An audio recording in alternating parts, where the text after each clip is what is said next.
Hello दोस्तों, स्वागत है आपका हमारे चैनल पर। आज हम लोग क्लास 9th गणित के अध्याय 1 संख्या पद्धति का एक्सरसाइज 1.1 हल करेंगे। लेकिन प्रश्न हल करने से पहले कुछ ज़रूरी कॉन्सेप्ट जान लेते हैं, क्योंकि बिना कॉन्सेप्ट को जाने प्रश्न को हल करने में आपको दिक्कत होगा। तो चलिए, सबसे पहले है प्राकृतिक संख्याएं। इसको इंग्लिश में नेचुरल नंबर कहते हैं। तो प्राकृतिक संख्याएं क्या होती हैं?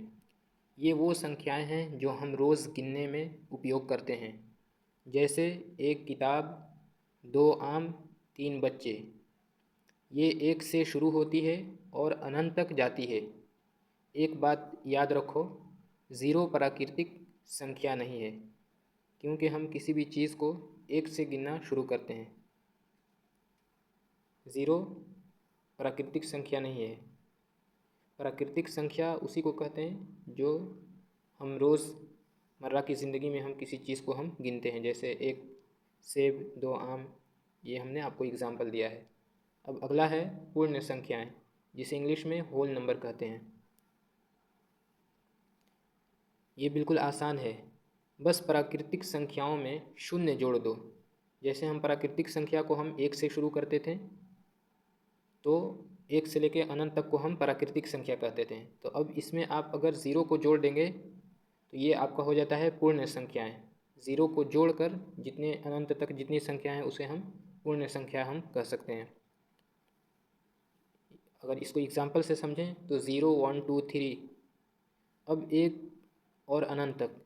अब एक इम्पोर्टेंट बात है, हर प्राकृतिक संख्या पूर्ण भी है, लेकिन ज़ीरो सिर्फ पूर्ण है, प्राकृतिक नहीं।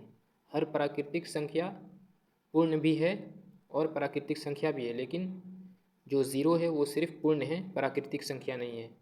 उम्मीद करता हूँ यहाँ तक आपको समझ में आ गया होगा। अब अगला है पूर्णांक, जिसे हम इंग्लिश में इंटीजर्स कहते हैं। इसमें एक नई चीज़ आती है, ऋणात्मक संख्याएं।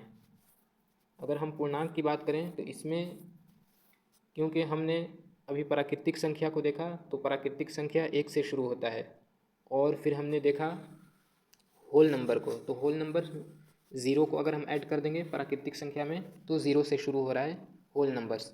ये है क्या है? पूर्णांक।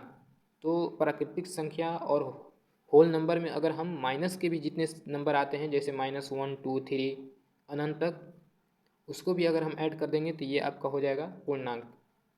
हम पूर्णांक ज़ीरो को भी हम कह सकते हैं पूर्णांक, और 1 को भी कह सकते हैं, और अगर माइनस में है -1, -2, -3, तो उसे भी हम पूर्णांक कहेंगे। -3 को हम प्राकृतिक संख्या नहीं कहेंगे, और -3 को हम होल नंबर भी नहीं कहेंगे, जिसे हम पूर्ण संख्या कहते हैं। लेकिन वही अगर इंटीजर का बात करें तो इंटीजर के अंदर ये सब आ जाता है, -3, -2, -1, 0, 1, 2, 3,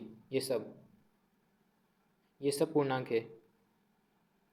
अब ध्यान से सुने, -1, 2 जैसी ऋणात्मक संख्याएं पूर्णांक हैं, पर पूर्ण संख्याएं नहीं हैं, क्योंकि पूर्ण संख्या आपको पता है कि वो 0 से शुरू होकर 1, 2, 3 से लेकर अनंत तक जाता है।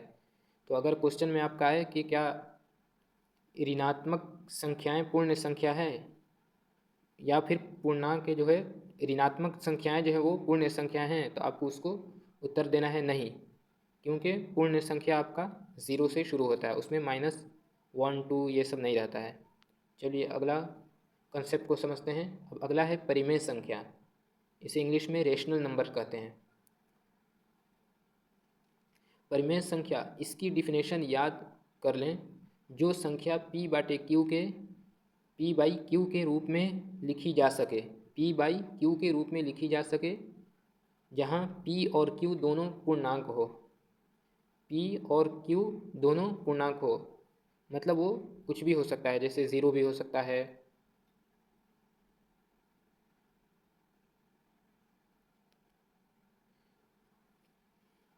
P और Q दोनों पूर्णांक हो। और शर्त एक चीज़ है कि Q बराबर ज़ीरो ना हो, Q बराबर ज़ीरो ना हो। P बराबर अगर रहेगा ज़ीरो तो चलेगा, लेकिन Q बराबर ज़ीरो ना हो। ज़ीरो छोड़ के आपका और कोई भी संख्या रख दीजिए, -2 रख दीजिए, -1 रख दीजिए, +1 रख दीजिए, +3 रख दीजिए। तो पी बाई क्यू के फॉर्म में अगर है और क्यू बराबर ज़ीरो नहीं है, अगर ज़ीरो रहेगा तो वो परिमेय संख्या नहीं है। ज़ीरो छोड़ के अगर 2/-3 है, 2/+4 है, तो ये सब आपका परिमेय संख्या कहलाएंगी। जैसे 1/2, -3/4, एग्जाम्पल -3/4, 5/1, फिर 0 यानी 0/1। अगर वही 1/0 रहेगा तो ये, अगर अब यहाँ पर एक क्वेश्चन बनता है कि क्या 1/0 परिमेय संख्या है, तो इसका आपको जवाब देना है नहीं, 1/0 ये परिमेय संख्या नहीं है, क्योंकि हमने अभी देखा कि परिमेय संख्या वही है जिसे हम p/q के रूप में लिखें और q बराबर 0 नहीं होना चाहिए, तो उसे हम परिमेय संख्या कहेंगे। अब अभी तो हमने देखा कि परिमेय संख्या, अब हम देखते हैं अपरिमेय संख्या, यानी इसे हम इरेशनल नंबर्स कहते हैं। इरेशनल नंबर क्या होता है? अपरिमेय संख्या ये वो संख्याएं हैं जो p/q के रूप में बिल्कुल नहीं लिखी जा सकती है। जिसे हम p/q के रूप में नहीं लिख सकते हैं, उसे हम क्या कहेंगे? अपरिमेय संख्या कहेंगे। जैसे √2, √3 और पाई, इनके दशमलव कभी ख़त्म नहीं होते और कोई पैटर्न भी नहीं होता। इनके बारे में आगे और डिटेल में पढ़ेंगे, क्योंकि अगर आप √2 का आप अगर निकालेंगे, वर्गमूल निकालेंगे, तो ये हो सकता है पॉइंट में आएगा और पॉइंट कभी ख़त्म नहीं होगा। उसी तरीके से √3 है, इसका भी पॉइंट आएगा और पॉइंट कभी ख़त्म नहीं होगा। इनके दशमलव कभी ख़त्म नहीं होंगे। तो जब दशमलव ही ख़त्म नहीं होगा तो ये क्या है? p के रूप में नहीं आ पाएगा, p के रूप में नहीं आ पाएगा और q के रूप में भी नहीं आ पाएगा। तो इसलिए ये अपरिमेय संख्या हैं। और अगर वो कोई ऐसा संख्या जो p और q के रूप में आ सकता है, जैसे हम √16 को लेते हैं, तो 16 का वर्गमूल अगर हम निकालेंगे तो ये 4 हो जाएगा। उसी तरीके से √4 हो गया, इसका भी वर्गमूल निकल जाएगा, तो निकल के आएगा आपको 2 आएगा। तो इसको हम कह सकते हैं कि ये परिमेय संख्या है। लेकिन अगर वही हम √2 का बात करें, √3 का, या फिर पाई का मान का हम बात करें, पाई का मान होता है 22 पाई का मान, तो इनके कभी भी दशमलव जो है वो कभी ख़त्म नहीं होते, इसलिए ये अपरिमेय संख्या है। ये थोड़ा टफ कंसेप्ट है, इसीलिए मैंने उसको नहीं पढ़ा। अब हम आते हैं हम अपने क्वेश्चन पर। तो पहला क्वेश्चन है, क्या 0 एक परिमेय संख्या है? क्या इसे p/q के रूप में लिखा जा सकता है, जहाँ p और q पूर्णांक हैं? पूर्णांक मतलब -3 हो, -2 हो, माइनस के जितने भी संख्या होते हैं वो, और 0 और धनात्मक संख्या पूरे ले लीजिए, तो ये इनको मिलके पूर्णांक कहते हैं। और q बराबर 0, तो इसका जवाब है हाँ। इसका सही उत्तर होगा कि हाँ, 0 एक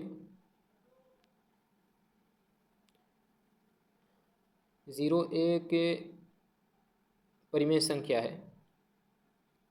क्योंकि 0 को हम p/q के रूप में लिख सकते हैं। अब इसका हम जवाब देखते हैं। देखिए, इसका सही उत्तर है हाँ, 0 परिमेय संख्या है, क्योंकि 0 को हम p/q के रूप में लिख सकते हैं, इसलिए ये परिमेय संख्या है। अगला सवाल है,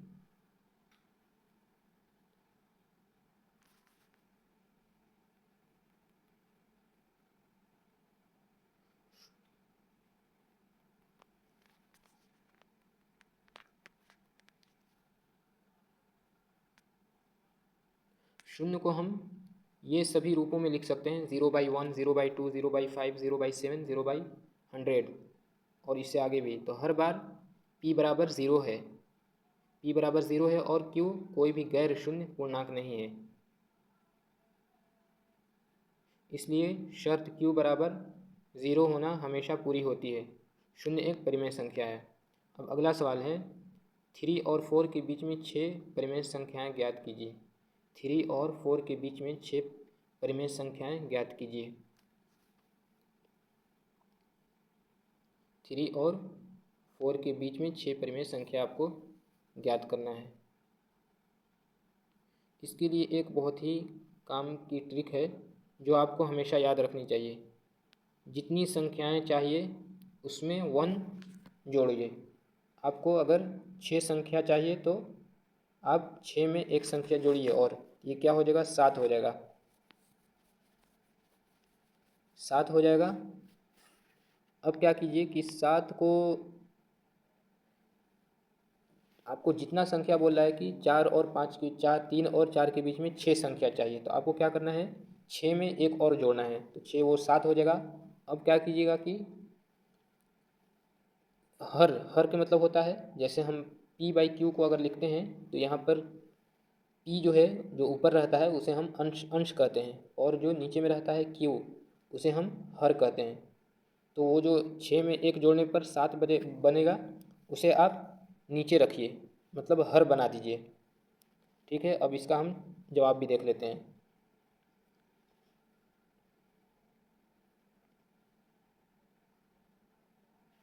तो उसे आपको क्या करना है कि आपको उसे हर बना देना है। तो जब हर बनाएंगे आप तो और फिर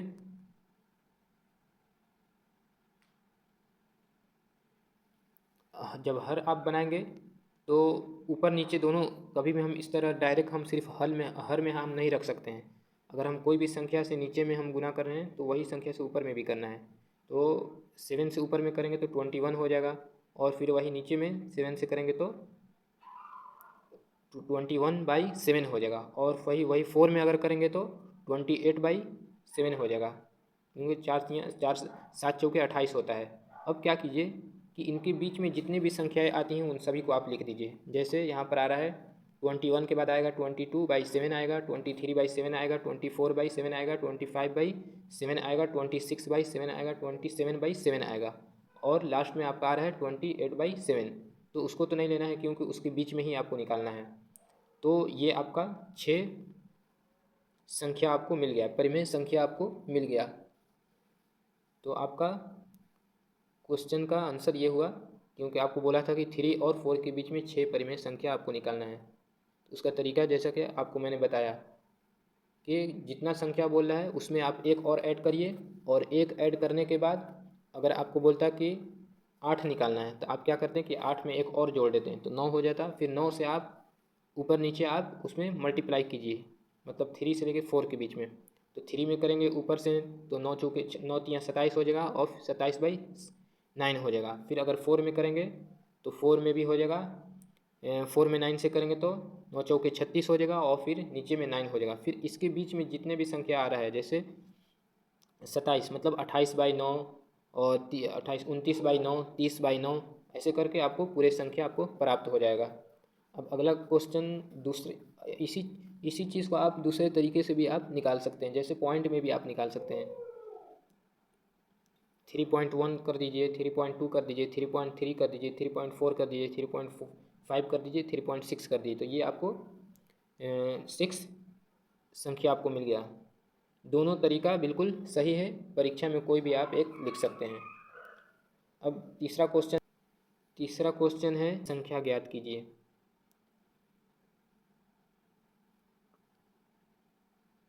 यहाँ पर दोनों का हर जो है वो 5 है, तो इन्हें पहले दशमलव में बदलते हैं। तो 3/5 को अगर आप डिवाइड करेंगे 5 से 3 को तो 0.6 हो जाएगा और 4/5 को आप अगर डिवाइड करेंगे 5 से 4 को अगर डिवाइड करेंगे 5 से तो 0.8 हो जाएगा।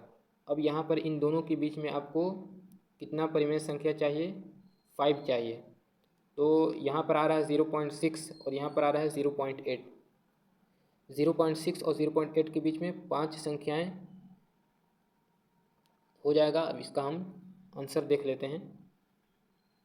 तो जैसा कि 0.61 हो जाएगा, 0.62 हो जाएगा, 0.63 हो जाएगा, 0.64 हो जाएगा, 0.65 हो जाएगा। तो ये आपका 5 परिमेय संख्या हो गया।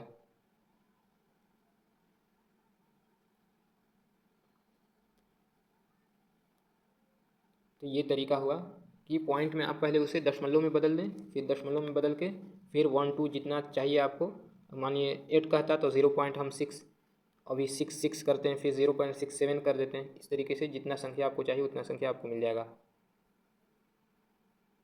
अगला सवाल है, प्रत्येक प्राकृतिक संख्या एक पूर्ण संख्या होती है। प्रत्येक प्राकृतिक संख्या एक पूर्ण संख्या होती है, एक पूर्ण संख्या होती है। तो इसका जवाब होगा, यहाँ पर आपको इसका आंसर नहीं देना है, सिर्फ बताना है कि सत्य है। ये जो कथन दिया हुआ है इसको आपको बताना है कि ये कथन सही है, सत्य है या फिर असत्य है। तो कथन कह रहा है कि प्रत्येक प्राकृतिक संख्या एक पूर्ण संख्या होती है, तो ये सही है, क्योंकि हमने देखा कि जो 0 से शुरू होता है 0 1 2 3 अनंत तक वो पूर्ण संख्या कहलाता है 0 को लेकर। तो अब प्राकृतिक संख्या जो वो 1 से शुरू होता है, तो जो प्राकृतिक संख्या है वो पूर्ण संख्या के अंदर आ जा रहा है, इसलिए ये कथन सत्य होगा। इसका आंसर देख लीजिए, देखिए इसका आंसर सत्य है। अगला सवाल है, ये भी सत्य और असत्य का है। प्रत्येक पूर्णांक एक पूर्ण संख्या होती है। प्रत्येक पूर्णांक एक पूर्ण संख्या होती है। तो हम जानते हैं कि पूर्णांक के अंदर माइनस के भी जितने संख्या होते हैं वो सब भी आते हैं, और पूर्ण संख्या जो है वो 0 से शुरू होकर 1 2 3 4 5 6 होता है। तो यहाँ पर क्वेश्चन कह रहा है कि प्रत्येक पूर्णांक एक पूर्ण संख्या होता है, तो इसका जवाब होगा नहीं, क्योंकि प्रत्येक पूर्णांक जो है, पूर्णांक कहने का मतलब कि पूर्णांक के अंदर सभी चीज़ आ गया, -1 2 3 ये सब भी आ गया, 0 भी आ गया, 1 2 3 भी आ गया। तो जो माइनस है वो तो पूर्ण संख्या होता नहीं है। पूर्ण संख्या आपका 0 से शुरू होकर 1 2 3 4 5 अनंत तक होता है, तो ये कथन असत्य होगा। अब अगला सवाल है, प्रत्येक परिमेय संख्या एक पूर्ण संख्या होती है। प्रत्येक परिमेय संख्या एक पूर्ण संख्या होती है, तो इसका भी जवाब है नहीं, क्योंकि ये असत्य है। परिमेय संख्या एक पूर्ण संख्या नहीं होते, बहुत सारा परिमेय संख्या ऐसा है जो पूर्ण संख्या नहीं है। प्रत्येक परिमेय संख्या पूर्ण संख्या, परिमेय में 1/2 और 3/4 जैसी भिन्न भी आती है जो पूर्ण संख्या नहीं है। पूर्ण संख्या कहने का मतलब कि वो इस तरीके से होना चाहिए, 1 2 3 4 5 6 ये सब होना चाहिए, और परिमेय संख्या के अंदर आता है 1/2 3/4 इस तरीके से रहता है, भिन्न के रूप में रहता है।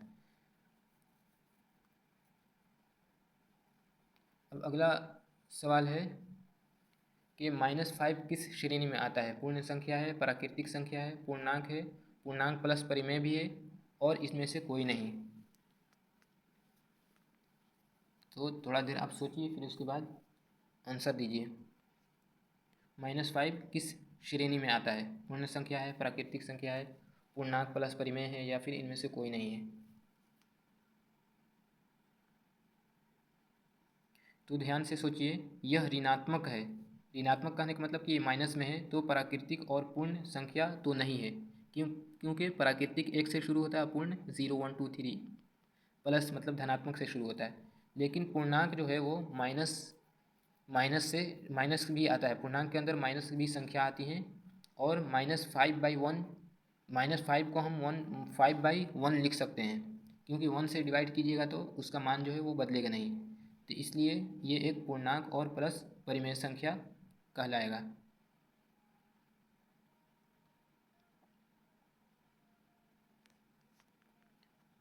देखिए इसका उत्तर यही होगा, पूर्णांक भी है क्योंकि ये माइनस में है, और परिमेय भी होगा क्योंकि इसे हम -5/1 लिख सकते हैं। अब यहाँ पर कुछ याद करने की चीज़ें दी गई हैं रिवाइज के तौर पर, इसे आप एक बार याद कर लीजिए। तो 0 जो है वो परिमेय संख्या है, और 3 और 4 के बीच में जो और भी परिमेय संख्या होगा वो होगा 22/7, 27/7 या 3.1, इस तरीके से होगा।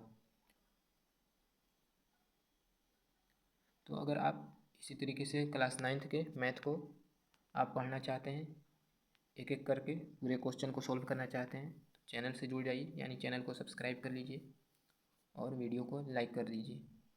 मिलते हैं अगले वीडियो में अगले नए चैप्टर के साथ।